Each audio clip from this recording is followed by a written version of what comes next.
அனைவருக்கும் வணக்கம். தமிழக வெற்றி கழகத்துடைய தலைவர் திரு விஜய் அவர்கள் ஊடகங்களை சந்திக்க மறுக்கிறார். அவருக்கு ஒரு ஊடக அச்சம் இருக்கிறது என்கிற விமர்சனத்துக்கு பதில் சொல்லும் வகையில் முதல் முறையாக விஜய் அவர்கள் ஊடகத்தை சந்தித்திருக்கிறார். நேற்று NTTV நடத்திய நேர்காணலில் பல்வேறு கேள்விகள் அவரிடம் கேட்கப்பட்டதாகவும் அதற்கு அவர் பதிலை சொன்னதாகவும் செய்திகள் சமூக வலைதளங்களில் வந்து கொண்டிருக்கிறது. என்னுடைய ரோல் மாடலாக கலைஞர், எம்ஜிஆர், ஜெயலலிதாவை நான் ஏற்றிருக்கிறேன் என்றும், நான் கிங் மேக்கர் அல்ல கிங் தான் என்றும், சிபிஐ, CBFC போன்ற பிரச்சனைகளுக்கு அவர் என்ன ரியாக்ட் பண்றார் என்பது குறித்தும் தெளிவான ஒரு நேர்காணலை NTTV நடத்திருக்காங்க. இந்த NTTV நேர்காணலில் என்ன நடந்துச்சு, விஜய் என்ன பதில் சொன்னாரு அப்படிங்கிறதான் இந்த காணொலியில் நம்ம தெளிவாக பார்க்க போறோம். நீதி வழங்கும் போது அண்ணன், தம்பி, சொந்தம், பந்தம், பணக்கார, ஏழை எதையுமே பார்க்க கூடாதுடா.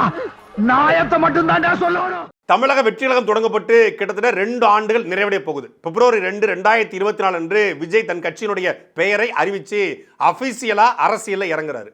பொதுவாக அரசியல் கட்சி தொடங்குறவங்க பத்திரிகையாளரை கூட்டி ஒரு ப்ரெஸ் மீட் கொடுத்து கட்சியின் பெயர் அறிவிப்பாங்க. இல்லை ஒரு முக்கியமான சில ஊடகங்களை சந்தித்து தன்னுடைய கட்சியின் பெயரை, கட்சி எதுக்காக தொடங்குறேன், கொள்கை, கோட்பாடு, எதுக்கு சினிமா விட்டுட்டு வரேன் அப்படிங்கிறத அவர் சொல்லியிருக்கலாம். ஆனால் ஊடகங்களை, பத்திரிகையாளரை அவர் சந்திக்கலை. அதற்கு பிறகு மாநாடு அறிவிக்கிறார். அப்பொழுதும் அவர் பத்திரிகையாளர் சந்திக்கல. 2வது மாநாடு போறார், அப்பவும் பத்திரிகையாளர் சந்திக்கல. கரூர் பிரச்சனை வருது, அப்பவும் பத்திரிகையாளர் சந்திக்கல. திருப்பி CBI என்கொயரி வருது, அப்பவும் பத்திரிகையாளர் சந்திக்கல. ஜனநாயகன் பிரச்சனை வருது, அப்பவும் பத்திரிகையாளர் சந்திக்கல. இதுவரைக்கும் 2 ஆண்டு காலமாக எந்த ஊடகத்தையும் விஜய் சந்திக்கல. ஊடக சந்திப்பை புறக்கணிக்கிறாரு.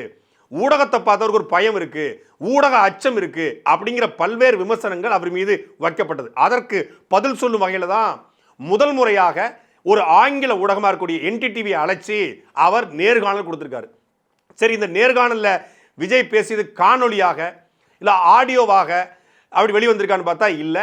இந்திய வரலாற்றிலேயே முதல் முறையாக, ஏன் உலக வரலாற்றிலே முதல் முறையாக நேர்காணல் எடுத்தவர்கள், அந்த நேர்காணல் எடுத்து நேர்காணல் கொடுத்தவர் என்ன கொடுத்தாருங்கிறத நேர்காணல் எடுத்தவர் சொல்லியிருக்காங்க. ஏதாவது புரியுதா? அதுதான். அதாவது நேர்காணலை விஜய் கொடுக்குறாரு. எடுத்தவங்க யாரு? NTTV. கொடுத்தவங்க என்ன பேசினாங்கன்னு மக்களுக்கு கொண்டு போய் சேர்க்கறது ஊடகம். ஆனால் நேர்காணல் கொடுத்தவருக்கு என்ன சொன்னாருங்கிறது யாருக்கும் தெரியாது.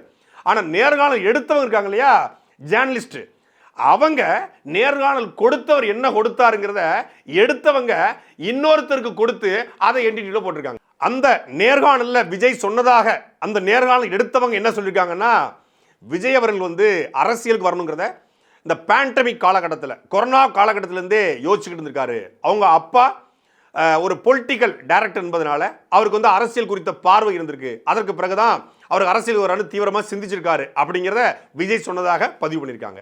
சரி, அவர் பேண்டமிக் காலத்தில், கொரோனா காலகட்டத்தில் அரசியலுக்கு வரணும்னு தீவிரமாக சிந்திச்சிருக்கலாம், அதை அவர் பதிவு பண்ணியிருக்கலாம்.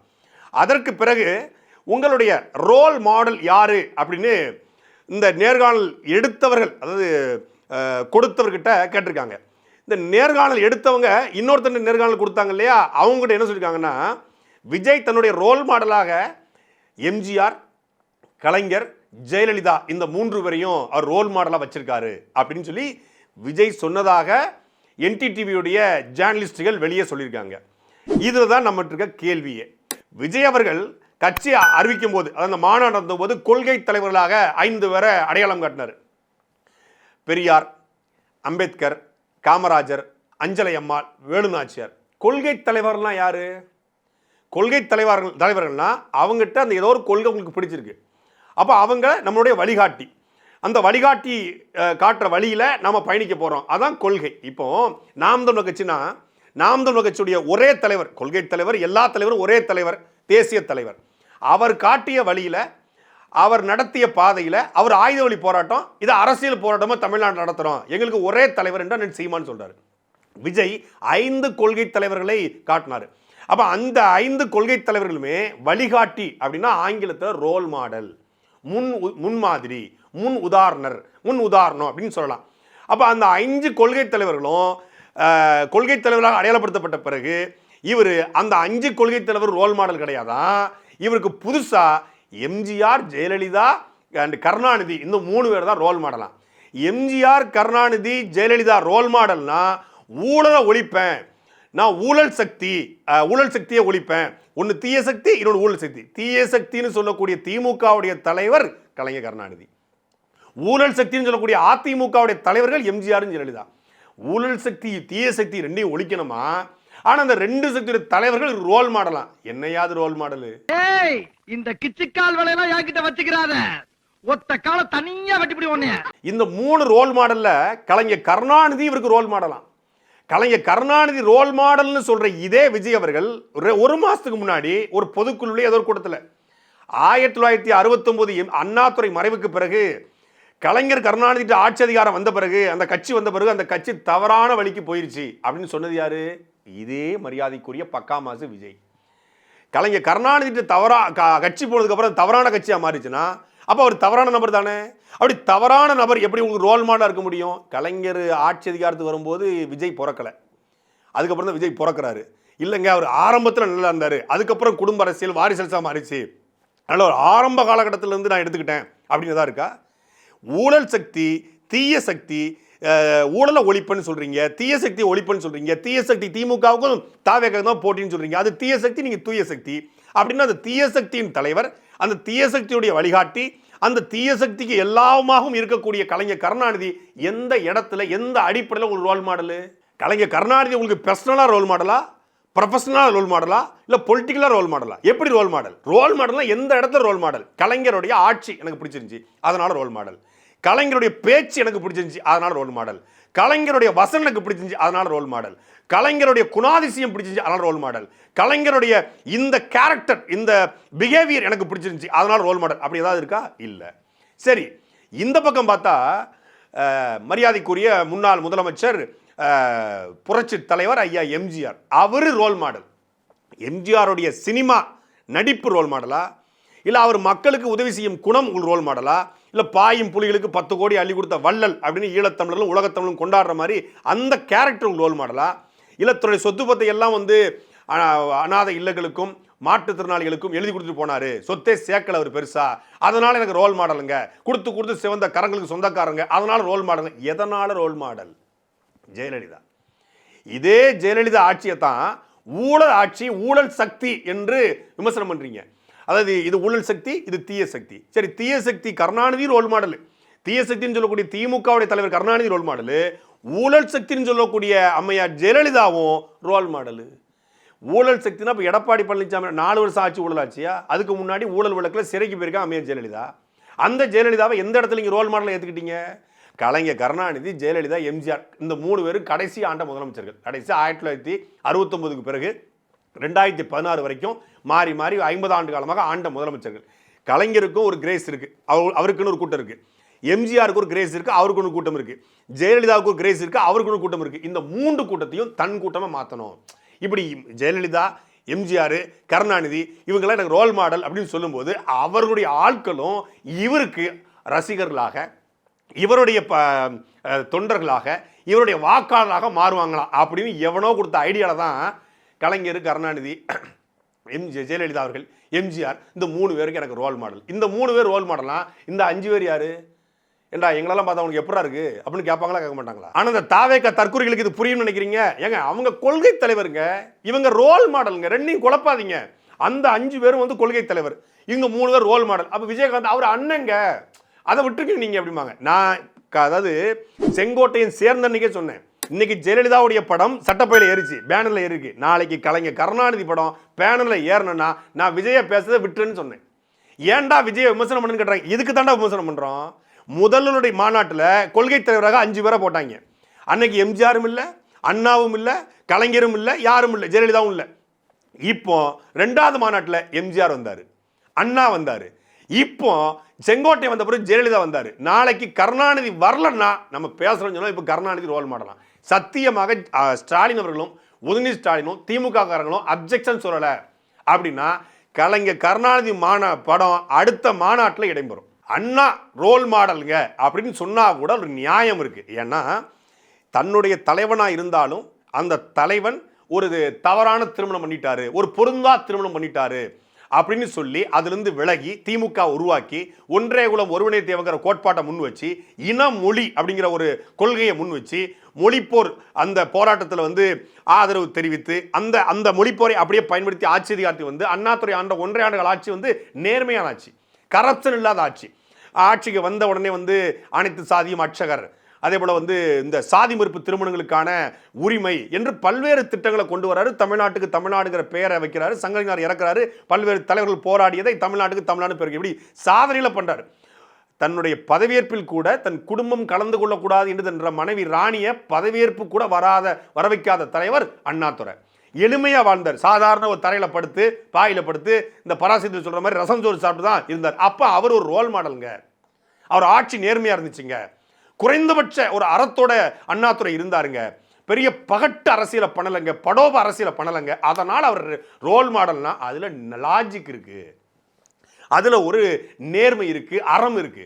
கலைஞர் கருணாநிதி ஆட்சி மோசமான ஆட்சி, குடும்ப ஆட்சி, ஊழல் ஆட்சி, தீய சக்தி என்று மேடையில் பேசிட்டு டிவி கேக்கும் டிஎம் கேக்கு தான் போட்டின்னு சொல்லிட்டு கலைஞர் ரோல் மாடல்னா இது ரோல் மாடல் இல்ல, விட்டுருங்க. தலைவன் எவ்வளியோ தொண்டன் அவளி. இந்த 3 பேருடைய ஆட்சியும், அதாவது 50 ஆண்டுகள திராவிட ஆட்சியும் மோசமான ஆட்சி விமர்சிக்கிறார். அல்ல எம்ஜிஆர் மட்டும் நல்லவர், ஜெயலலிதா ரோல் மாடல், கலைஞர் ரோல் மாடல். அப்புறம் எப்படி இந்த ஆட்சி மோசமான ஆட்சி விமர்சிக்கிறீங்க?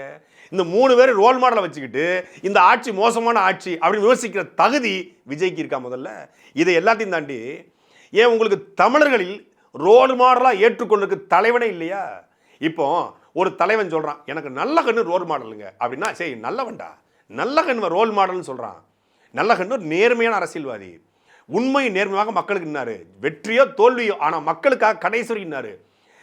தன்னுடைய மாமனார் ஒரு சாதிய கலவரத்தில் படுகொலை செய்யப்பட்ட போதும் அந்த மாமனார் பக்கம் நிற்காம, மாமனார் நல்லவர் தான், ஆனா அவரை யார் வெட்டி கொன்றார்களோ அவர்கள் பக்கம் நின்று அந்த சாதியை, இணக்கத்தை, இறுக்கத்தை தளர்த்த விரும்பியவர் ஐயா நல்லகண்ணு.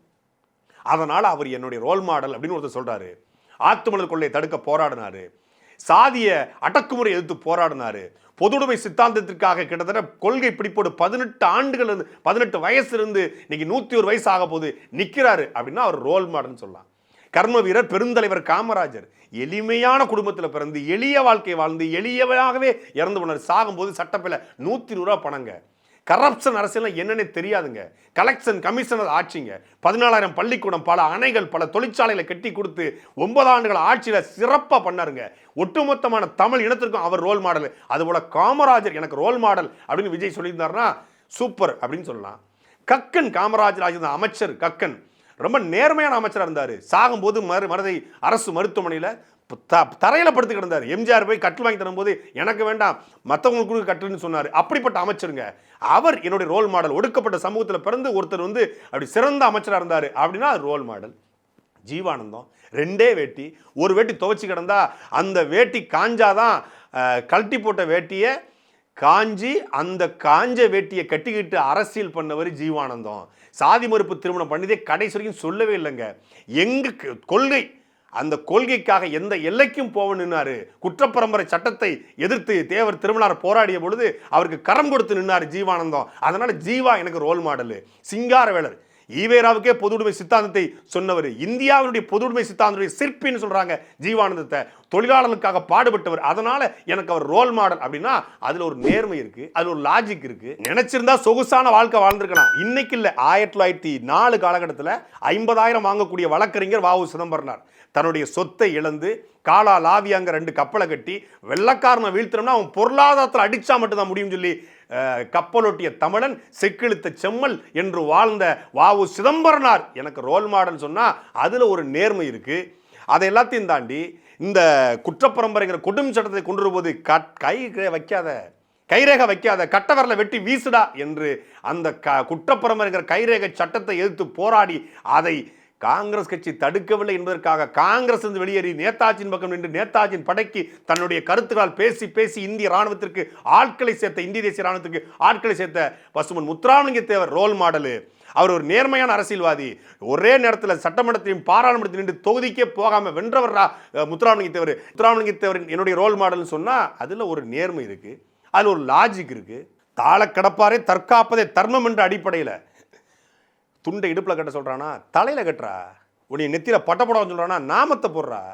நீயே கடவுள், கண்ணாடி முன்னாடி உன்னையே பார், நீயே கடவுள் என்று ஐயாவளி என்கிற ஒரு அமைப்பை உருவாக்கி அதை ஒரு பெரும் மார்க்கமாக மாற்றி இந்து மதம் என்னுடைய மதம் அல்ல, இதில் ஏற்றத்தாழ்வு இருக்குன்னு சொல்லி ஒரு தனி மார்க்கம் கண்ட மதம் கண்ட சீரை போராட்டத்தை எடுத்து போராடிய ஐயா வைகுந்தர் என் ரோல் மாடலு. தாழ கிடப்பார தற்காப்ப தர்மங்கிறாரு, கீழே கிடக்கூட உதவி செய்ய சொல்றாரு, ஒடுக்கப்பட்ட தாழ்த்தப்பட்ட மக்களுக்கு நிக்க சொல்றாரு அப்படின்னு சொல்லி சமூக நீதியுடைய முதல் அடித்தளமே வைகுந்தர் தான். அதனால என் ரோல் மாடல்னு சொன்னா அதுல ஒரு லாஜிக் இருக்கு, நேர்மை இருக்கு. வாடிய பயிரை கண்டபோதெல்லாம் வாடினு சொல்லி பயிருக்கும் உயிர் இருக்குன்னு பாடின வள்ளலார் ஒரு அணையா பெரு நெருப்பை பத்த வைத்து ஏழை எளிய மக்களுடைய வயிற்று பசியை போக்கினாரு. அதனால அது எனக்கு ரோல் மாடல் அப்படின்னு சொன்னா அதுல ஒரு நேர்மை இருக்கு, அதுல ஒரு லாஜிக் இருக்கு. அதே போல ஒடுக்கப்பட்ட மக்களுக்காக போராடிய ரெட்டமலை சீனிவாசனார், திவான் பகதூர், அம்பேத்கர் வட்டமேசைக்கு மாநாடு போகும்போது தமிழ்நாட்டிலிருந்து வட்டமேசை மாநாட்டில் கலந்து கொண்டு தமிழ் மக்களுடைய ஒடுக்கப்பட்ட மக்களுடைய பிரதிநிதியாக போன ரெட்டமலை சீனிவாசனார் எங்கள் தாத்தா, அவர் எனக்கு ரோல் மாடலு. MC ராஜா ரோல் மாடலு. எங்களுடைய தாத்தா அயோத்தியாச பண்டிதர் எங்களுக்கு ரோல் மாடல். அப்படின்னா அதில் ஒரு நேர்மை இருக்கு, லாஜிக் இருக்கு. அந்த மண்ணுக்காக, மக்களுக்காக, மொழிக்காக, இனத்துக்காக, ஒடுக்கப்பட்ட தாழ்த்தப்பட்ட மக்களுக்காக உழைத்தவர்கள் 3 பேரும் முதலமைச்சராக இருந்தாங்களுக்காக ரோல் மாடல். அப்படின்னா நீ எவ்வளோ பெரிய சுயநலவாதி. சரி, இப்போ இவங்க ரோல் மாடலு. சினிமாவில் யார் ரோல் மாடலு? அண்ணாமலை தம்பி இங்கே ஆட வந்தேன்டா, தளபதி நான் கண்ணா பாட்டு பாட வந்தேன்டா அப்படின்னு அங்கே பாடுறது, அங்கே வந்து சல்யூட் அடிக்கிறது. சினிமாவில் வந்து அவருக்கு பாபாவுக்கு ஒரு ஸ்டைல் மாதிரியே உனக்கு ஒரு ஸ்டைல்ப்பா அப்படின்னு சினிமாவில் பேச வைக்கிறது. சினிமாவில் வளர்ந்து வர வரைக்கும் ரஜினிகாந்த் ரோல் மாடலு. வளர்ந்து வந்து இவருக்கு தளபதினு பட்டம் வந்தோடனே எனக்கு எம்ஜிஆர் தான் ரோல் மாடலு. நான் எம்ஜிஆரை பார்த்தா சினிமாவுக்கு வந்தேன், எம்ஜிஆரை பார்த்தா அரசியலுக்கு வந்தேன் அப்படின்னா இதுக்கு பேர் என்ன? சுயநலம். இது ரோல் மாடல் கிடையாது, சுயநல மாடல். என்னதான் அலங்காரம் பண்ணாலும் குரங்கு மனுஷனாக முடியுமா? எவனோ சொல்லியிருக்கான் இந்த 3 பேரையும் பேரை சொல்லுங்கன்னு. அப்போ அந்த 5 பேர் அதுவும் எவனோ சொன்னது. ஏன் எவனோ சொன்னது? முக்குளத்தூரை கவர் பண்ண வேலுநாச்சியார், வன்னியரில் கவர் பண்ண அஞ்சலை அம்மாள், ஒடுக்கப்பட்ட மக்களை கவர் பண்ண அம்பேத்கர், கொஞ்சம் நாடார் சமூக மக்களை கவர் பண்ண காமராஜர். அப்போ இவர் எதுக்கு இருக்காரு? மீதி இருக்கக்கூடிய எச்ச சொச்சம் மிச்ச சொச்சத்தை கவர் பண்ணுறதுக்கு பெரியார். இந்த 5ஐயும் போட்டுக்கோங்க, சத்தியமிட்டு சொல்லுங்கள், மனசாட்சியோடு சொல்லுங்க. அஞ்சலை அம்மாள் பேரை அறிவிக்கிறதுக்கு முன்னாடி, மாநாட்டுக்கு முன்னாடி, அஞ்சலை அம்மாள்ங்கிறது விஜய்க்கு தெரியுமா? அஞ்சலை அம்மாள் யாருன்னு தெரியுமா? அவங்க எப்படி போராடினாங்கன்னு தெரியுமா? இது வரைக்கும் விஜய் அஞ்சலை அம்மாள் கூடிய வரலாறு குறித்து இப்போ அண்ணன் சீமானா ஒருத்தர் பற்றி பேசினார்னா டீட்டெயிலாக பேசுவார். அது மாதிரி பேசுவாரா? வேலுநாச்சியார் யார், எதுக்காக போராடினாங்க, யார் அவங்களுக்கு உதவி செஞ்சாங்க, அந்த களத்தை எப்படி மீட்டெடுத்தாங்க, எப்படி ஆட்சி நடத்தினாங்க, அதுக்கு பிறகு மருதுபாண்டியில்ட்ட அவங்க எதுக்கு ஆட்சியை கொடுத்தாங்க, ஏதாவது பேசுவாரா? ஏதாவது தெரியுமா? காமராஜர் அவர் எப்படி ஆட்சி பண்ணார், என்ன பண்ணினார், எப்படி எதுக்காக பிஹெச் தொழிற்சாலையை திருச்சி கொண்டு வந்தார், எதுக்கு வந்து அவர் வந்து நெய்வேலி நிலக்கரி தொழிற்சாலையை கொண்டு வந்தார், இதுக்கு இப்படி ஏதாவது காரணம் தெரியுமா? எந்த அடிப்படை புரிதல் இல்லாமல் இந்த 5 பேரும் கொள்கை தலைவர். காமராஜர் நேர்மையான ஆட்சி, அது தெரியும் எல்லாத்துக்கும். காமராஜர் யார் சொல்லுங்க, ஒரு 5 நிமிஷம் பேசுங்க. அதுதானே நேர்காணல். இந்த 5 கொள்கை தலைவரை ஏன் எடுத்துக்கிட்டேன், எம்ஜிஆரை ஏன் எடுத்துக்கிட்டேன், கருணாநிதி ஏன் எடுத்துக்கிட்டேன், ஜெயலலிதாவை ஏன் எடுத்துக்கிட்டேன், விஜயகாந்தை ஏன் அண்ணன்றேன். சாகும் வரைக்கும் விஜயகாந்தை பார்க்கல. விஜயகாந்தோடைய பையன் நடித்த படத்தில் கூட வந்து போய் ஒரு வாழ்த்து சொல்லலை, ஒரு முதல் நாள் வந்து ஒரு ட்வீட்டு கூட போடலை. ஆனால் என் சொந்த பையன் படம் நடித்தாலே ட்வீட் போட மாட்டார், விஜயகாந்த் பையனுக்கு போட்டுருவாரா? அது வேற கதை. ஆனால் அப்படிப்பட்ட ஒருத்தர் முதல் மாநாட்டில் விஜயகாந்த் அண்ணன் இல்லை, ஆனால் மதுரைக்கு போனோன்னு விஜயகாந்த் அண்ணன். எழுதி வச்சுக்கொள்ளுங்க. அதே போல தான் அஜித் ஒரு படப்படி போய் ஒரு ஆடியோ லான்ச்சில் போயிட்டு நம்முடைய நண்பர் அஜித் மாதிரி இருக்கனா அப்படிங்கிறது. நீ எந்த ஆங்கிளில் பார்த்தாலும் அஜித் மாதிரி இருக்க மாட்டேன், அது ஒரு விஷயம். கோட் சூட் போட்டால் கோட் சூட் போட்டாலும் அஜித் குமார்னா இப்போ எல்லா ஹோட்டல்லையும் வந்து சூப்பர்வைசர் போகிறான் கோட் சூட் தான் போட்டிருக்கான், அவன் போகிறான் அஜித் குமாரா? கோட் சூட் போட்டவங்களாம் அஜித் குமார் ஆயிரலாமா? அஜித் குமார் மாதிரி இருக்கான்னு சொல்கிறது. அங்கே மலேசியாவில் போய் மலேசியாவில் எத்தனையோ படம் எடுத்திருக்காங்க. என் கடாரம் கொண்டான்னு சொல்லி விக்ரமோட படம் முழுக்க மலேசியாவில் தான் ஷூட்டிங் எடுத்தாங்க. ஆனால் இவருக்கு மலேசியாவில் நமக்கு யாபத்துக்கு வருது மலேசியா முருகன் கோயில் தான், மலேசியாவில் நம்ம யாபத்துக்கு வருது நம்ம நண்பர் அஜித் நடித்த பில்லா தான். அப்போ இந்த அஜித்தை யார் யாருக்கு ஓட்டு இருக்குது, யார் யாருக்கு ரசிகர் இருக்கா, யார் யாருக்கு கூட்டம் இருக்குது, எல்லாத்தையும் பயன்படுத்திக்க. நாகப்படத்தை பின்னுக்கிட்டு தாய் இல்லா பிள்ளைகளை இழந்து வாழக்கூடிய, தாயை போல பாசம் காட்டிய தலைவனை இழந்து வாழக்கூடிய அந்த மக்களுக்கும் நம்ம உதவி செய்யணுமா இல்லையா? ஏன்னா தலைவர் பிரபாகரனுக்கு என்று தமிழ்நாட்டில் ஒரு பெருங்கூட்டம் இருக்குது, அது ஒரு ஓட்டா இருக்குது. அப்போ அந்த ஓட்டையும் கவர் பண்ணணும். ஒரு போடு அந்த தாயை போல பாசம் காட்டிய தலைவனை இந்த களத்தில் அழிப்பதற்கு துணைன்ற காங்கிரஸ் கட்சியோட கூட்டணி பேச்சுவார்த்தை நடத்திட்டு ராகுல் காந்தியோட இணைஞ்சிருந்துக்கிட்டு தாயை போல பாசம் காட்டிய தலைவனை இழந்த நாடு வாழுதான். ஏன்னா பேசுறதுக்கு சொல்றதுக்கு கொஞ்சம் கூட கூச்சமா இல்லையா? அப்ப என்னன்னா முழுக்க சுயநலம். தலைவர் பேரை பயன்படுத்தியது, மாவீரம் போட்டது, அஜித்குமார் பெயரை பயன்படுத்துவது, எம்ஜிஆர், கருணாநிதி, ஜெயலலிதா, அஞ்சலி அம்மாள், காமராஜர், அம்பேத்கர், ஈவேரா எல்லாத்தையும் பயன்படுத்துவது முழுக்க சுயநலம், ஓட்டு. அதனால தான் சொல்றோம் திமுகவை விட இந்த தாவேக்கா பெரிய ஆபத்து. அதனால வைக்கணும் வேட்டு. இவனுங்க திருந்தவே மாட்டானுங்க. விஜய் மட்டும் இல்ல, இந்த விஜய் கட்சியில் சேர்ற எல்லாருமே சுயநலவாதி. நேற்று வரைக்கும் பொள்ளாச்சி சம்பவம் குறித்தோ, கொடநாடு குறித்தோ, இந்த தூத்துக்குடி துப்பாக்கி சூடு குறித்தோ மரியாதைக்குரிய 9 முறை சட்டமன்ற உறுப்பினர் இருந்த ஐயா செங்கோட்டையன் வாய் திறக்கல. இன்னைக்கு சொல்றாப்புல தூத்துக்குடி துப்பாக்கி சூட்டில் 41 பேரை குருவி சுடுற மாதிரி சுட்டாங்க, யாரும் போய் பார்க்கல. அப்போ நீங்கள் தானே அமைச்சர் இருந்தீங்கல்ல, நீங்கள் என்ன பிடுங்கிட்டு இருந்தீங்களா? போய் பார்க்க வேண்டியதானே? நீங்களும் தானே பள்ளிக்கல்வித்துறை அமைச்சர். அப்போ உங்களுக்கு பொள்ளாச்சியாக இருந்தால் இங்கேருந்து முத்துராமலிங்கத்தோடைய நினைவிடத்துக்கு மாலை போட தெரியுது. தூத்துக்குடியில் போய் எங்கள் எடப்பாடி பார்க்கலங்க, நான் ஒரு பள்ளிக்கல்வித்துறை அமைச்சருங்க, நானும் தமிழ்நாட்டுடைய அமைச்சர் தாங்க, நான் ஒரு இறக்க குணம் கொண்டவன், நான் ஒரு கருணை உள்ளம் கொண்டவன், நான் இந்த அரசியலுக்கு அப்பழுக்கட்டு வந்தவன் அப்படின்னு போய் நின்றுக்க வேண்டியது தூத்துக்குடியில். அன்னைக்கு நின்றிருந்து எடப்பாடி வரல, நான் போய் நின்னேன், அதனால எனக்கும் எடப்பாடிக்கு ஒரு பிளவு ஏற்பட்டுச்சு, அதுலேருந்து கசப்பு ஏற்பட்டுச்சு அப்படின்னா நீங்கள் நேர்மையான உண்மையான அரசியல்வாதி. 2018 நடந்த சம்பவத்துக்கு 2026 அவர் கூடவே பயணப்பட்டு 10 வருஷம் நின்று அதுக்கப்புறம் பேசுறீங்கன்னா இதுக்கு பேர் என்ன? துரோகம், சுயநலம். நாங்கள் பேசுகிறோம் தூத்துக்குடி துப்பாக்கி சூடு சம்பவத்தில் எடப்பாடி பழனிசாமி அவர்கள் தொலைக்காட்சியை பார்த்தா தெரிஞ்சுக்கிட்டுன்னு சொன்னார். ஆமாம், கண்டிக்கத்தக்கது. அந்த ஆட்சியினுடைய மோசமான படுகொலை அது, அதில் மாற்றுக்கிறதே கிடையாது. ஆனால் அதை சொல்வதற்கு செங்கோட்டையனுக்கு தகுதி இருக்கா? இல்லை. கொடநாடு கொலை வழக்கு சம்பவம் நேற்று இரவு தான் காவலாளியை கொண்டாங்க. நேற்று இரவு தான் கார் டிரைவர் கனகராஜ் செத்து போனார். நேற்று இரவு தான் கொள்ளை நடந்துச்சு. இன்னைக்கு காலையில் செங்கோட்டையன் பேட்டி கொடுத்துட்டாப்புல. கொடநாடு சம்பவம் நடந்து கிட்டத்தட்ட 2017 ஏப்ரல் மாதம் எடப்பாடி பழனிசாமி ஆட்சி அதிகாரத்துக்கு 1 மாதம் நடந்துச்சு. இப்போ 18, 19, 20, 21, 22, 23, 24, 25, 26 8 வருஷம். ஏதாவது ஹேருக்கு டை அடிச்சுட்டு இருந்தீங்களா? 8 வருஷமா என்ன பண்ணிக்கிட்டு இருந்தீங்க? 8 வருஷமா பேசாம இன்னைக்கு எடப்பாடி பழனிசாமி அவர்கள் 41 பேர் கரூர்ல துள்ள துடிக்க சாகும்போது அந்த இடத்துக்கு போகாத நீ எல்லாம் ஒரு தலைவனா என்று செருப்பை கழட்டி அடிச்ச உடனே பத்திரிகையாளர் கூட சந்திக்க வக்கல்லாத நீ எல்லாம் ஒரு தலைவனா அப்படின்னு கேட்ட உடனே ஒட்டுமொத்தமான அதிமுக ஐடிவிங்கும் இறங்கி, அதாவது திமுக ஐடிவிங்க, ஏதாவது இந்த படத்தில் இந்த பாஸ் என்ற பாஸ்கர் நினைக்கிறேன், அந்த படத்தில் அந்த பக்கம் விஜய் ரசிகர் அடிப்பாங்க, இந்த பக்கம் அஜித் ரசிகர் அவங்க ரொம்ப அடிக்கிறாங்கன்னு சொல்லும்போது நாங்கள் அதை விட மோசமான நினைச்சு கூட்டு அடிப்பாங்கல்ல, அது மாதிரி திமுக ஐடிவிங்க எவ்வளோ பரவாயில்லப்பான்னு சொன்னால் அதிமுக ஐடிவிங் தரலோக்கில் இறங்கிருச்சு. அதிமுகவுடைய ஐடிவிங்கு, அதிமுகவுடைய மகளிரணி எப்படி செயல்படுங்கிறத இந்த தாவேக்கா கும்பல் கொஞ்சம் யாராவது வரலாறு தெரிஞ்ச செங்கோட்டையன் போய் கேட்டுக்க. சுப்பிரமணிய சாமின்னு ஒருத்தன் இப்படி தான் ஜெயலலிதா அவர்கள் குறித்து பேசியதற்கு அதிமுக மகளிரணி கொடுத்த ட்ரீட்மெண்ட் இந்தியாவிலே யாருக்கும் கொடுத்தது கிடையாது. அந்த ட்ரீட்மெண்ட்லாம் தெரிஞ்சுக்கிட்டு பேசுங்கடா.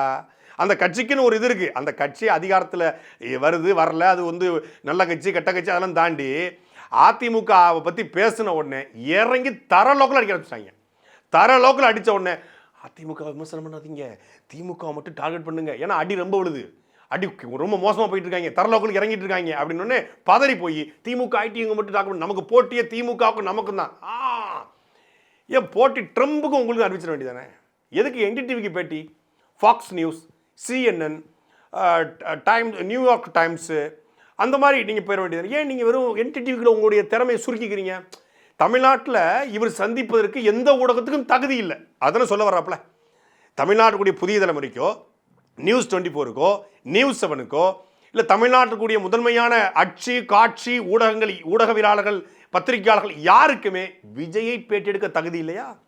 இல்லை விஜய் பேட்டி கொடுக்குற அளவுக்கு விஜய்க்கு தகுதி இல்லையா? என்ன எனக்கு புரியலையே. அரசியல் பண்ணுவது தமிழ்நாட்டில், ஓட்டு தமிழ்நாட்டு மக்கள் போடணும், முதலமைச்சர் கனவு தமிழ்நாட்டில். ஆனால் இவர் இன்டர்வியூ மட்டும் நேராக ஏறிக்கிட்டு போய் என்டிடிவி கொடுப்பாரான். அது இன்டர்வியூ கிடையாது. என்டிடிவி தமிழ்நாடு கான்க்ளேவ்னு சொல்லி ஒரு கான்ஃபரன்ஸை என்டிடிவி நடத்துகிறாங்க. என்டிடிவி எவ்வளவு கேவலமான ஒரு ஊடகம் என்பதற்கு அது ஒரு எடுத்துக்காட்டு. முதலமைச்சர் ஸ்டாலின் அழைக்கிறாங்க, உதயநிதி ஸ்டாலின் அழைக்கிறாங்க, எடப்பாடி பழனிசாமி அழைக்கிறாங்க, தாவேக்கா சார்பாக இந்த அருண்ராஜ் அவர்கள் போகிறாரு. தமிழ்நாட்டினுடைய முதன்மையான 3வது பெரிய கட்சியாக அங்கீகரிக்கப்பட்ட கட்சி நாம் தமிழர் கட்சி. நாம் தமிழர் கட்சியை புறக்கணிக்கிறாங்க. ஏன்? பேமெண்ட் வராது, அம்மன் ஜல்லி கொடுக்காது, இருந்தால் தானே கொடுக்க. இவங்க பேமெண்ட் கொடுப்பாங்க, வரக்கூடிய அந்த நெறியாளர்கள் ஜேர்னலிஸ்டாக கவனிப்பாங்க. முழுக்க ஒரு பிஆர் ஒர்க்கு. அப்போ ஒரு பெய்டு மீடியா என்ன பண்ணுது? இவங்களும் உங்கள் ப்ரொமோஷன் நாங்கள் தர்றோம் அப்படின்னு சொல்லி இவங்க டீல் போட்டுறாங்க. விஜய் வரலை, அருண்ராஜ் போய் பேசுகிறாரு. அப்போ என்ன பண்ணுறாரு? விஜய் தரப்புலேருந்து என்டிடிவியுடைய ஜேர்னலிஸ்டுகளை, என்டிடிவி சிஇஓ ராகுல், வசுதா வேணுகோபால், இவங்க எல்லாத்தையும் அழைச்சி பேசி தளபதி பக்காமாஸ் உங்களை சந்திக்க விரும்புகிறாரு, நீங்கள் வாங்க அப்படின்னு சொன்ன உடனே ஒரு டின்னர் வித் தளபதி அப்படின்னு உடனே இவங்களும் ஃபேன் பாய் மூமெண்ட்டில் பேமெண்ட் வருது, பேமெண்ட்டு பேன் பாய் ரெண்டுக்கும் போயிடுறாங்க. போயிட்டு சரி நம்ம ஒரு பேட்டி எடுப்போம்னு போய் உட்காந்து கேமரா ஆன் பண்ணால் கொஞ்சம் மூடுங்க, க்ளோஸ் த கேமரா பார்த்தா எனக்கு கொஞ்சம் அலர்ஜி. சினிமாவில் வந்து கேமரா பார்க்கணும்னா ஸ்டார்ட் கேமரா ஆக்ஷன் அப்படின்னு சொன்னால் மட்டும் தான் நான் வந்து சாமி முன்னாடி மட்டும்தான் சைலண்டாக இருப்பேன், சொக்கடை முன்னாடிலாம் இல்லைன்னு நான் பேசுவேன். எனக்கு அந்த மாடுலேஷன் தான் வரும். நீங்கள் இந்த மாதிரி மாடுலேஷன் எனக்கு வராதுன்னே ஜானு, இந்த பக்கம் ஆதவு, அந்த பக்கம் பொதுச் செயலாளர் புண்ணியவன் புஷி உங்கள் புடை சொல்ல உட்காந்துக்கிட்டு அவங்க கேள்வி கேட்க இவங்க பதில் சொல்லியிருக்காங்க. கரூர் சம்பவத்தை பற்றி அவர் பேசினாராம், ஜனநாயகம் குறித்து அவர் பேசினாராம், சிபிஐ குறித்து அவர் பேசினாராம். அவர் என்ன பேசினாலும் எடுத்து போடுங்க. கரூர் விவகாரத்தில் நல்ல நேர்மையான NDTV ஊடகமாக இருந்தால் என்ன கற்றுக்கணும்? கரூருக்கு நீங்கள் எதற்காக நீங்கள் தாமதமாக போனீங்க? 8:45 வருவதாக சொல்லிவிட்டு 12 மணிக்கு நீங்கள் போனது தாமதத்தால் மட்டும்தான் இந்த விபத்து, இந்த உயிரிழப்பு நடந்து விட்டதாக ஒட்டுமொத்தமான கட்சிகளும் குற்றம் சாட்டுறாங்களே, அது உண்மையா அப்படின்னு கேட்டுக்கணும்ல, கேட்டு வெளியே வந்து சொல்லியிருக்கணும்ல. அப்புறம் நீ எப்படி நேர்மையான ஊடகமாக இருக்க முடியும்? நீ எப்படி நடுநிலையான ஊடகம் முடியும்? இது முழுக்க பெய்டு. ஒரு PR ஒர்க்கு பார்த்து இறந்த ஜெகதீஷ், விஷ்ணு ரெட்டின்னு ஒரு பையன் இருக்கான், இந்த தாவேக்கா விஜய்க்கு ஆதரவாளராக விஜயோடைய கூட இருக்கான் விஷ்ணு ரெட்டி. இப்போ ஆள்கப்போ விஷ்ணு ரெட்டி, ஆதவ் ரெட்டி, அங்கே பக்கம் வந்து ஜான் ஆரோக்கியசாமி ரெட்டி, நாயுடு எல்லாம் சேர்ந்துக்கிட்டு ஒரு PR ஒர்க்கை பார்த்து கூட்டு உட்கார வச்சு NDTV வர வச்சு நாங்கள் வந்து நேஷனல் மீடியா அளவுக்கு தான் எங்கள் தளபதி பேசுவார், லோக்கல் அவர் பேச மாட்டார். மனு கொடுக்கணும்னா DGP போவாங்க, இன்ஸ்பெக்டரே தெரியாது இவங்களுக்கு, இன்ஸ்பெக்டர் DSP AC TC. எங்கள் தளபதி ரேஞ்சுக்கு DGP வேணா முப்படை தளபதி வர சொல்லட்டுமா? முப்படை தளபதி அந்த ரேஞ்சில் கொடுத்தா மட்டும்தான் எங்களுக்கு வந்து ஓரளவுக்கு இதாக இருக்கும். பேட்டினா நாங்கள் NDTV தான் கொடுப்போம். ஓட்டு எப்படா தமிழ்நாட்டில் ஓட்டு போடணுமா இல்லை ஏதாவது அந்த பக்கம் அமெரிக்கா பக்கம் லாஸ் ஏஞ்சல்ஸ் பக்கம் வந்து ஓட்டு போடணுமா? அது எல்லாமே காஸ்ட்லியாக தான் இருக்கணும். தமிழ்நாட்டு நடிகைகள் கூட நடிக்க முடியாது எங்களுக்கு வேறு ஏதாவது நார்த் இந்தியாவில் தான் கொஞ்சம் இறக்குங்க, அதான் எங்களுக்கு வந்து கம்ஃபர்டபுளாக இருக்கும் எங்களுக்கு. அது மாதிரி எங்களுக்கு மீடியாவில் எங்களுக்கு NDTV தான் கம்ஃபர்டபுளாக இருக்கும். அது மாதிரி எங்களுக்கு DGP லெவலில் தான் நாங்கள் பேசுவோம், நாங்கள் சாதாரணமாக பேச மாட்டோம். நாங்கள் தளபதி வந்து எல்லாருக்கும் எங்கள் தளபதி நெத்தியில் முளைச்சவர், மூளை பின்னாடி இருக்கும், தளபதிக்கு நெத்தியில் மூளை முளைச்சிருக்கும். எல்லா தலைவர்களோடு நேரில் எடுத்தா interview with MK Stalin, interview with Edappadi Palaniswami, சீமானுடன் சந்திப்பு, interview with Anbumani, interview with Thiruma, interview with Modi, interview with Mahua Moitra அப்படி தானே போடுவாங்க. Conversation with Vijay, chat with Vijaya. Chat with Vijaya, chat with விஜய்னா சேட் பண்ணுறது, தகவலை பரிமாறிக்கிறது, செய்திகளை பரிமாறிக்கிறது. இவங்களும் போய் அவங்களும் போய் பரிமாறிக்காங்க. இது மாதிரி எல்லா கட்சி தலைவர்களுமே ஊடகவியலாளர்களை சந்திப்பாங்க, அது வெளியே வராது. இங்கே ஊடகவியலாளர்களை சந்தித்து அந்த சந்தித்த ஊடகவியலாளர் வெளியே வந்து NDTV வந்து என்ன பேசுனீங்க அவர்கிட்ட, அவர் வந்து நாங்கள் பார்த்தீங்கன்னா அவர் வந்து ரொம்ப எங்களை வந்து அவர் வந்து ஊடக வச்சிருக்குன்னு சொல்லுவாங்க, ஊடக பயம் இருக்குன்னு சொல்லுவாங்க. ஆனால் அவர் வந்து பேசினார், கரூர் விவகாரம் குறித்து பேசினார், அவர் வந்து ஜனநாயகம் குறித்து பேசினார் அப்படின்னா அங்கே பேசுறது இங்கே பேசுகிறாங்க. ஏன் அதை எடுத்து மொத்தமாக போட்டுற வேண்டியதானே? நடிகர் அஜித்குமார் அவர்கள் ஊடகங்களை சந்திக்க மாட்டார் அப்படின்னு ஒரு செய்தி இருக்குது. ஆனால் அவருக்கு சந்திக்க வேண்டிய தேவையில்லை, அவர் ஒரு நடிகர். வேறு ஏதாவது ப்ரொஃபஷனல்னால் அவர் அஜித்குமார் ரேசிங் ஆரம்பித்தார், அதுக்கு ஒரு ஆங்கில ஊடகத்தை சந்தித்து பேட்டி கொடுத்தாரு. பில்லா படம் வந்த சமயத்தில் விஜய் டிவி பார்த்தாரு, அப்புறம் ஒரு ஆங்கில ஊடகத்துக்கு பேட்டி கொடுத்தாரு. இப்போ நம்ம அஜித்குமார் ஆங்கில ஊடகத்துக்கு பேட்டி கொடுத்தாரு, இப்போ நம்ம என்ன பண்ணுறது? நம்மளும் கொடுப்போம். உங்ககிட்ட மட்டும்தான் சீப்பு இருக்கா? ஏன்டையும் சீப்பு இருக்குது, நானும் பரட்டை தான், உண்மையிலே பரட்டை அப்போது இருக்குது அப்படின்னு சொல்லி அஜித்குமார் ஒரு ஆங்கில ஊடகத்துக்கு பேட்டி கொடுத்த உடனே தானும் ஆங்கில ஊடகத்துக்கு பேட்டி கொடுத்து நான் ஒரு ஆங்கில புலமை கொண்டவன், நான் ஒரு ஆகச்சிறந்த ஒரேட்டர் அப்படின்னு காட்டுறதுக்காக இந்த பேட்டியை அவர் கொடுத்துருக்காரு. இந்த பேட்டியில் இதைத்தான் சொல்லியிருக்காங்க. அப்படின்னா Kalaignar role model, Jayalalithaa role model, Karunanidhi role மாடல்னா இந்த பேட்டி ஒருவேளை வீடியோவாக வெளியே வந்துச்சுன்னா அதுக்கப்புறம் தான் விஜயனுடைய அரசியல் வாழ்க்கை நாசமாக போக போகுது. எம்ஜிஆர் உங்களுக்கு ரோல் மாடல் தான், ஆனால் எம்ஜிஆரை தலைவராகவே ஏற்றுக்கொண்ட ஒரு கூட்டம் இருக்குது. அது ரோல் மாடலாக ஏற்றுக்கொண்டு ஓட்டு போடுமா, தலைவனாக ஏற்றுக்கொண்டு ஓட்டு போடுமா? கருணாநிதி உங்களுக்கு ரோல் மாடலு, ஆனால் கருணாநிதி தலைவராக ஏற்றுக்கொண்ட ஒரு கூட்டம் இருக்குது.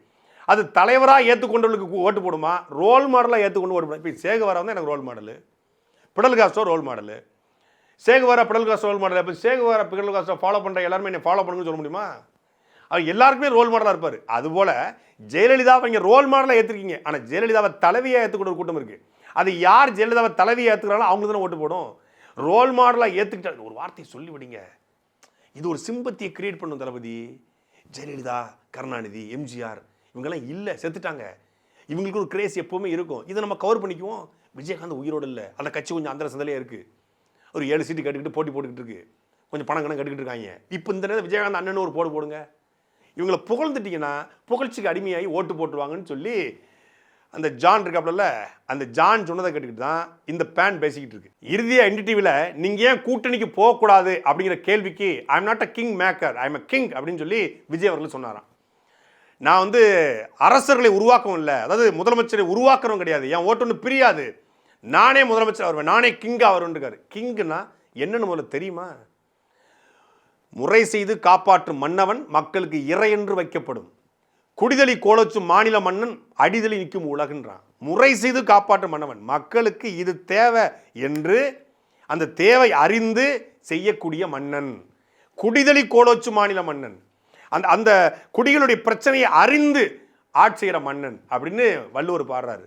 பிறப்புக்கும் எல்லா உயிருக்கும் ஒரு பிட்டெடுத்து போட்டால் பத்தாது, அது என்னன்னு முழுசாக படிக்கணும், திருக்குறளை உட்காந்து படிக்கணும். இப்போ தானே 45 வயசுக்கு மேலே தான் இவர் காந்தியே படிக்க ஆரம்பிச்சிருக்காப்புல. இன்னைக்கு எனக்கு திருக்குறளை படித்து அதுக்கு அர்த்தத்தை புரிஞ்சுக்கிட்டு அதன்படி செயல்படுறது. ஒரு மன்னன்னா மக்களுடைய பிரச்சனைகளுக்கு முதல்ல வந்து களத்தில் நிற்கணுங்க. 41 பேர் சாகும்போது பின்னங்கால் பெடரில் அடிக்க ஓடுனேன் வட்டினம்பாக்கம் கடற்கரை வரைக்கும் ஓடுனேன் பனையூர் பங்களா வரைக்கும் ஓடுனேன் அப்படின்னு ஓடி போகிறவன்ல மன்னன், ஓடி போகிறவன்ல கிங்கு. களத்தில் மக்கள் சாகும்போது என்னைய கொல்றா, என்னை தாண்டிய மக்களை தொடுறா, என்னை தாண்டிய மக்களை சீண்டி பாடுறா அப்படின்னு நிற்க வீடியோ காலில் போய் பேசிக்கிட்டு ஒரு பட்டனை கழட்டி விட்டு மைக்க போடாமல், சிஎம் சார் உங்களுக்கு ஏதாவது என் மேலே வருத்தம் இருந்தால் என்ன ஏதாவது நான் பண்ணுங்க, என் மக்களை விட்டுருங்க இப்படின்னு அரண்மனை கதவை பூட்டிக்கிட்டு உட்காந்துக்கிட்டு வீடியோ காலில் பேசுகிறவன், வீடியோ போடுறவன்லாம் மன்னன். களத்தில் போய் நிற்கணும். தூய்மை பணியாளர் போராட்டமா, மருத்துவர் போராட்டமா, செவிலியர் போராட்டமா, மாணவர் போராட்டமா, மீனவர் போராட்டமா, ஆசிரியர் பெருமக்கள் போராட்டமா, மருத்துவ பணியாளர் போராட்டமா, களத்தில் நிற்கணும். கவின் படுகொலையா, திருப்பரங்குன்றம் பிரச்சனையா, ஆத்தோல் கொள்ளையா, கனிமவள கொள்ளையா, இயற்கை வள சுரண்டலா, எல்லாத்துக்கும் களத்தில் நிற்கணும். என்னையா சிபிஐ வா பார்க்குறேன். விஜயகாந்த் அண்ணன்றீங்க, குறைந்தபட்சம் விஜயகாந்த் போல்டாவது பேசினார், அறிவார்ந்தவர் பேசலை, ஆனால் போல்டாக பேசுவார், ஊடகத்தை போல சிந்திப்பார். சும்மா பேசினா தூக்கி அடிச்சிடும் பார்த்துக்கிட்டு தான் சொல்லுவார். உங்கள் அம்மாவோட எனக்கு சம்பளம் கொடுக்குறோம் போயா அப்படின்னாரு. அப்படியாவது பேசுவார். அப்படி பேசணும்ல. பத்திரிக்கையாளர் சந்திங்க முதல்ல, தமிழ்நாட்டு பத்திரிக்கையாளர், தமிழ்நாட்டு நெறியாளர்களை. அவங்க அப்பா சொல்கிறார்ல, நான் வந்து 1000 மைக்கு வச்சாலும் பேசுவேன்றார் உங்கள் அப்பா. என் மகனும் என் ரத்தத்தை தான் பிறந்தான், எனக்கு இருக்கிற அந்த துணிச்சல் அவனுக்கு இல்லாமல் போயிருமா அப்படின்னு சொல்கிறார்ல. உண்மையிலேயே உங்கள் அப்பாவுக்கு இருக்க துணிச்சல் உங்களுக்கு இருக்குன்னா 1000 மைக்கு வேண்டாங்க, ஒரு 5 மைக்கை உட்கார வச்சு ஒரு பத்திரிகையாளர் சந்திப்பு நடத்துங்க. கேட்குற கேள்விக்கு பதில் சொல்லுங்கள். கரூர்லேருந்து ஏன் ஓடி போனீங்க, கரூருக்கு ஏன் தாமதம் போனீங்க, பதில் சொல்லுங்கள். முதல் மாநாட்டில் எம்ஜிஆர் அண்ணா விஜயகாந்த் இல்லை, 2ஆம் மாநாட்டில் அந்த 3 வந்தாங்க, 2வது மாநாட்டில் ஜெயலலிதா இல்லை, செங்கோட்டை வந்தாங்க. இப்போ தேர்தல் நெருங்கும்போது கலைஞர் உள்ள வந்துட்டார். எழுதி வைத்துக் கொள்ளுங்கள், ஐயா ஸ்டாலின் நல்லா இருக்கணும். ஒருவேளை ஐயா ஸ்டாலினுடைய காலத்துக்கு பிறகு விஜய் அரசியல் இருந்தார்னா, ஸ்டாலின் என்னுடைய அங்கிள், ஸ்டாலின் அங்கிள் என் மேலே ரொம்ப பாசமாக இருந்தாங்க. அதாவது இன்னொரு வைகோ உருவாகிட்டு இருக்காப்புல, வேற ஒன்றுமே கிடையாது. இன்னொரு வைகோ தமிழ்நாட்டில் உருவாகிட்டு இருக்காப்புல, அதுதான் விஜய். இதே மாதிரி தான் 1994 காலகட்டத்தில் வைகோக்கு திமுகலேருந்து பிரிஞ்சு பெரிய கிரேஸ் இருந்துச்சு. அவர் சினிமா நடிகர் இல்லை, ஒருவேளை வைகோ சினிமாவில் நடிச்சிருந்தா நான் பெரிய முதலமைச்சர் இருப்பேன் கூட சொல்லியிருந்தார். சினிமா நடிச்சிருந்தா அவர் ஆயிருக்க மாட்டார், அது விஷயம். அந்த அவருக்கு சினிமா நடித்த போகல ஒரு பேச்சு திறமை, இவருக்கு என்னென்னா பஞ்ச் டைலாக் திறமை. அதை வச்சுக்கிட்டு ஒரு கிரேஸை வச்சுக்கிட்டு எல்லாரையும் கூட்டு வச்சு, கருவாடு உள்ளவா, மீன் குழம்பு உள்ளவா, நண்டை உள்ள கொண்டு போடு, சாம்பாரையும் உள்ளே ஊற்று, புளிக்குழம்பையும் ஊற்று, ரசத்தையும் ஊற்று, அந்த பக்கம் என்ன தயிர் சாதத்தையும் உள்ளே ஊற்று, அங்கே என்ன சாண்ட்விட்சா அதையும் போடு, அங்கே என்ன சவர்மாவா அதையும் உள்ளே போடு, அங்கே என்ன இருக்குது, அங்கே டிக்காலான்னு ஒன்று ஒரு சைனீஸ் இருக்குங்க அதையும் உள்ளே போடுங்க, நூடுல்ஸையும் உள்ளே போடுங்கன்னு சொல்லி இதைத்தான் ரெடி பண்ணிட்டு இருக்காப்புல. பெரியார், அண்ணா, எம்ஜிஆர், கலைஞர், ஜெயலலிதா, அந்த பக்கம் எல்லா தலைவர்களும் உள்ள ஓட்டு குழப்பிக்கிட்டு இருக்காப்புல. சாட்டை எடுத்து நாட்டை திருத்து, இளம் தலைமுறை தானே நீ வழி